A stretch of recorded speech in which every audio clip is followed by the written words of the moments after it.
ஆன்மீக நண்பர்கள் அனைவருக்கும் வணக்கம். இன்று 28/10/2025 செவ்வாய்க்கிழமை, அதுவும் சூர சம்ஹாரம் முடிஞ்சு திருக்கல்யாணம் நடைபெறுகிற இந்த நாளில் முருகப்பெருமானுக்கு இந்த தீபம் ஏற்றி வழிபாடு செஞ்சாலே போதுங்க, நம்ம வாழ்க்கையில் இருக்கிற எல்லா பிரச்சனையும் இன்றோடு அகலும். முடிஞ்ச அளவுக்கு பக்கத்தில் இருக்கிற முருகன் கோவிலுக்கு 6 செவ்வாழைப்பழம் எடுத்துகிட்டு போய் வெத்தலை பாக்கு பழம் எல்லாம் எடுத்துகிட்டு போங்க. அதோட 6 தீபம், நெய் தீபம், முடிஞ்சால் 6 தீபம், முடியலையா ஒரே ஒரு நெய் தீபம் ஏற்றி உங்கள் குடும்ப உறுப்பினர் பேர்களை அர்ச்சனை பண்ணிட்டு வாங்க.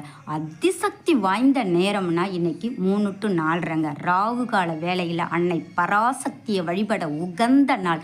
முடிஞ்ச அளவுக்கு எலுமிச்சம்பழம் தீபம் ஏற்றி எலுமிச்சம்பழம் மாலை கட்டி போட்டு குங்குமத்தால் அம்பிகைக்கு அர்ச்சனை பண்ண சொல்லி அந்த குங்குமத்தை உங்கள் வீட்டுக்கு எடுத்துகிட்டு வந்து தினந்தோறும் நீங்கள் எல்லாரும் இட்டுக்கிட்டு வாங்க. உங்கள் வாழ்க்கையில் இதுவரைக்கும் பட்ட கஷ்டம் எல்லாமே பறந்து போகுங்க.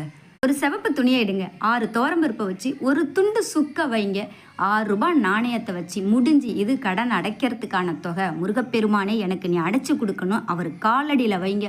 கூடிய விரைவில் உங்கள் கடனெல்லாம் அடைஞ்சு நீங்கள் நிம்மதியாக வாழ்வீங்க. நன்றி, வணக்கம். மீண்டும் ஒரு நல்ல பதிவு.